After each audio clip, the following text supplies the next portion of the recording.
Hey, Brian Parker here. I'm going to give you some great instructions on how to do a validation letter so you can make it nice and tight. I'm going to give you my letter. Let's try to keep it on the screen the whole time. Shazam. And then I'll just go down each part of the letter. So the first part of the letter, keep in mind what you receive when you get a collection letter will look like this. Shazam. And it is so limiting what you can do to cover yourself. The new rules have actually made it easier for debt collectors. So you can see there's a checkoff box where you just say, yeah, I want to dispute. Don't do that. Follow the Parker rule, which is ask for everything. Because if you can't satisfy what you need at this level, it'll help you if you get sued. So number one I want to talk about, in my letter says, pursuant to the FDCPA, I would like the following provided. The name and address of the original creditor. That is so key. Most cases uphold your right to ask this, and also who is the current creditor. And you'll see in a little bit why that's a really cool thing to do to handcuff them. The law requires that they hand this stuff over to you. So number two, you want verification of the debt amount. And you want some proof that there's a contract that allows them to ask this amount. They usually don't have it, or it's backdated and old. That's another thing for you, because if you do get sued down the road and they've given you the wrong amount, the amount that they seek is going to contradict with the letter your simple request before litigation occurred. So that'll help you down the road. All the assignments showing the debt transfer from the original creditor to the current creditor. Every debt is securitized. So there has to be an assignment or transfer of the debt to the secured trust. That way the creditor that's sending it over that gets their money for their sale and purchase. So there is an assignment, but you'll never see it attached to the lawsuit. You're asking for it now. So if you are sued and they don't attach the assignment, Your Honor, I asked. I didn't just, sue them. I asked for this and then they didn't provide it. Trust me, every debt is securitized and requires assignments. Please provide me proof of the assignments of the debt from the original creditor to secure trust.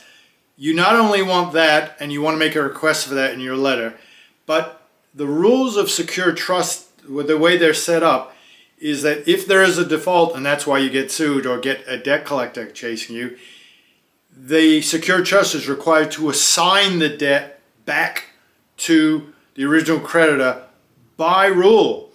So there is an assignment there. You'll never see it, but ask for it. So when it doesn't show up, now you can tell the court they have to provide an assignment. Otherwise, why did the secure trust get this debt? They haven't done that. They have to do that to show standing. Standing is big in a lawsuit. Please cease and desist from collecting on this debt until you have validated is my favorite. 1692 GB, once you send a letter seeking validation, they are not allowed to collect on the debt again. That includes marring up your credit and continuing to collect on your credit. That's a form of collection. If they do that, boom, you got them. You got a lawsuit against them. So ask. Keep a paper trail registered by mail. When you fill out this letter and you sign it and date it, send it certified, return receipt requested. Keep a copy of the signed letter, not the letter you just saved on your computer. And the green card comes back saying, yep, they get it on the 3rd, and they contacted my credit on the 5th. Boom, you got it. You got a case. They're going to write you a check. Permissible purpose, that section is fun for you and fun for me when I do it. You'll say to them, who gave you the right to contact my credit? 50% of the time you ask for validation, the debt collector will leave and give it to somebody else. However, they don't take that thing off your credit. But under the Fair Credit Reporting Act, you've asked for permission, you've asked for their right to put it on your credit report, but they think, oh, I'm getting out of here. They forget to take it off the credit report. You now have a case under the permissible purpose doctrine, and if it really kills your FICO scores, you got a serious check coming your way.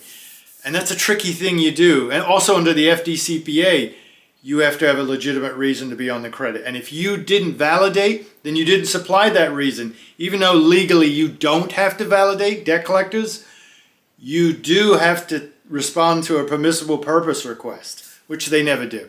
So be tricky. That's why that's in that letter for you. Make sure they know that you dispute. If they pass it on to another collector, which this always happens, without speaking of your dispute, you win. In some states, that's verboten. You win a check. And all you're doing is asking for what the law requires you to do, right? So, and by the way, debt buyers don't sell debt with disputes. They'll never sell them. People buying debts don't want to dispute. They're asking for trouble. So they never pass on that information. So keep a paper trail, register by mail, and I know you'll do great with this letter. Again, don't follow the CFPB version, which is just to fill in the box, I dispute. Don't do that. Make sure you follow the Parker rule and the Parker letter. Good luck.